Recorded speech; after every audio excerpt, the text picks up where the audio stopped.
महादेव मित्रों, आज का वीडियो आप सबके लिए होने जा रहा है। आज इस वीडियो के माध्यम से हम हरतालिका तीज व्रत कथा के बारे में जानेंगे। हरतालिका तीज का जो व्रत है वो बड़ा हमारे सनातन हिंदू धर्म में सभी माताएं बहनें बड़ी श्रद्धा भाव से इस व्रत को करती हैं। ऐसा कहा जाता है कि सुहागन महिलाएं अपने पति की लंबी उम्र के लिए या जो कुंवारी कन्याएं हैं वो अच्छे सुयोग वर की प्राप्ति के लिए इस व्रत को करती हैं। इस व्रत को करने के पीछे एक गहरा विषय ये छुपा है कि ये व्रत सभी सनातन हिंदू धर्म की सभी बहनें सभी माताएं इस व्रत को करती हैं। हम चलते हैं इस व्रत के कथा के बारे में जाने। ये व्रत भाद्रपद मास के शुक्ल पक्ष तृतीया को यह व्रत किया जाता है। तीज को इस व्रत को किया जाता है। जो पहली बार करना चाहती वो भी कर सकती हैं, या जो हमेशा से करती आई वो भी कर सकती हैं, या जो मासिक धर्म में है वो भी कर सकती हैं। बस सूतक काल में इसका निषेध है। सूतक काल में इस व्रत को नहीं किया जा सकता। हर परिस्थिति में इस व्रत को किया जाता है, लेकिन सूतक काल में इस व्रत को नहीं करने का निर्देश शास्त्रों ने दिया है। अब हम चले व्रत कथा के बारे में। इस व्रत को सबसे पहले मां पार्वती ने किया। मां पार्वती ने भगवान शिव को पाने की इच्छा से सर्वप्रथम इस व्रत को किया है। मां पार्वती जब बचपन में अपने पिता हिमालय के घर रह रही थी, वैसे तो मां पार्वती का जन्म चैत्र मास में 9वीं तिथि को मध्याह्न के समय हुआ था। मां सती के देह त्याग के बाद मां पार्वती का दूसरे रूप में जन्म हुआ। बाल्यकाल में 8 वर्ष की अवस्था से मां पार्वती भगवान महादेव की भक्ति में लीन हो गई थी। एक बार नारद जी पहुंचे। नारद जी ने अपने पिता हिमाचल राजा ने नारद जी को बहुत मां पार्वती के बारे में भाग्य के बारे में जानने का प्रयास किया। नारद जी ने संक्षिप्त में कह दिया कि तुम्हारी बेटी का जो भाग्य है वो विवाह रेखा ठीक नहीं है। एक रेखा बड़ी विचित्र है। माता पिता तो चिंतित थे, मां पार्वती प्रसन्न थी। कुछ समय बाद वही नारद जी जब वापस दोबारा लौटे तो भगवान विष्णु के विवाह का प्रस्ताव लिया। भगवान विष्णु से विवाह का जब प्रस्ताव हिमाचल राजा ने सुना, प्रसन्न हो गए।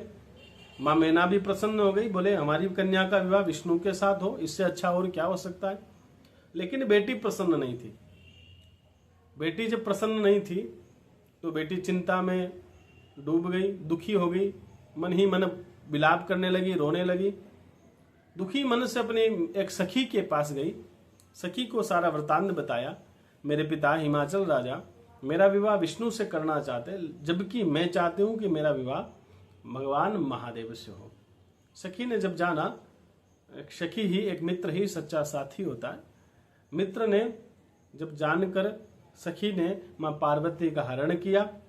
हरण करके वन की ओर ले गई। इसलिए इस व्रत को हरतालिका व्रत कहा जाता है। मां पार्वती का सखी हरण करके ले गई, इसलिए इस व्रत का नाम है हरतालिका। एकांत निर्जन वन में गुफा में ले जाकर मां पार्वती ने कठोर साधना करी है, बहुत नियम से तप किया है। वैसे इस कथा का जो प्रारंभ हुआ, मां पार्वती ने ही महादेव से पूछा है, हे प्रभु ऐसा मैंने कौन सा वर किया, ऐसा कौन सा तप किया, ऐसा कौन सा पुण्य किया जिससे मुझे आप प्राप्त हुए, पति रूप में महादेव मिल जाए। तब महादेव ने ये सारी कथा बताई है। हे पार्वती तुमने कठोर साधना करी है। कब कब आपने हिमालय की उस गंगा के तट पर उस कड़ी कड़ाके की ठंड में, शीत में, सर्दी में मेरा तप किया है। भरी बरसात में तुमने कठोर साधना करी है। बिना कुछ खाए बिना कुछ पिए निराहार रहकर प्रकृति के पेड़ों के पत्तों को खाकर तुमने मेरी साधना करी है। और कठोर गर्मी में, कड़ाके की धूप में तुमने मेरी साधना को अनवरत किया है। इसी का प्रताप है कि मैं तुम्हें प्राप्त हुआ हूं। मां पार्वती एकांत में गुफा में गई। वहां मां पार्वती ने बालू की मिट्टी के शिवलिंग बनाए, जो मां पार्वती का नियम था। एक बड़े भाव से व्रत पूजन करती है। और दिन आया हरतालिका तीज का, बड़ा शुभ समय था। मां पार्वती ने रात्रि भर बालू मिट्टी के शिवलिंग बनाए और रात्रि भर भगवान महादेव का पंचोपचार षोडशोपचार पूजन किया। सभी प्रकार की द्रव्य सामग्रियों से महादेव का पूजन किया। इससे महादेव बड़े प्रसन्न हुए, प्रकट हो गए। पूछा देवी क्या चाहती हो। मां पार्वती ने कहा स्वामी आपको पति रूप में पाना चाहती हूँ। भगवान महादेव ने तथास्तु कहा। भगवान अंतर्ध्यान हो गए। उसी समय हिमाचल राजा और सारे मंत्रीगण पहुंचे। राजा ने अपनी बेटी को जब देखा बड़े प्रसन्न हो गए। पूछा, देवी हे बेटी, तू यहाँ एकांत वन में क्या कर रही हो? माँ पार्वती ने दुखी मन से कहा, पिताजी कहना तो नहीं चाहती थी, लेकिन आपने पूछा है, बता दूं, मेरा मन नहीं है भगवान विष्णु से विवाह का। मैं विष्णु से नहीं, मैं महादेव से विवाह करना चाहती हूँ। पिता ने जब बात मानी, बात सुनी, राजी हो गए और घर लेकर आए। और उचित समय पर भगवान महादेव और माँ पार्वती का बड़े शुभ समय में, शुभ मुहूर्त में महादेव के साथ माँ पार्वती का सुंदर विवाह हुआ है। जो कन्याएं, जो महिलाएं इस व्रत को सुनती हैं, उनका सुहाग सदा अमर रहता है। उनके जीवन में कभी कभी दुविधा नहीं आती है, उनका जीवन कभी दुखमय नहीं होता है, उनको सुयोग वर मिलता है। जो कन्याएं, कुंवारी कन्याएं व्रत करती हैं, उनको सुयोग वर प्राप्त होता है। उनके विवाह में, उनके जीवन में किसी प्रकार का कोई संकट नहीं आता है। इसलिए सभी हमारे सनातन की बहनों को इस व्रत को करना चाहिए।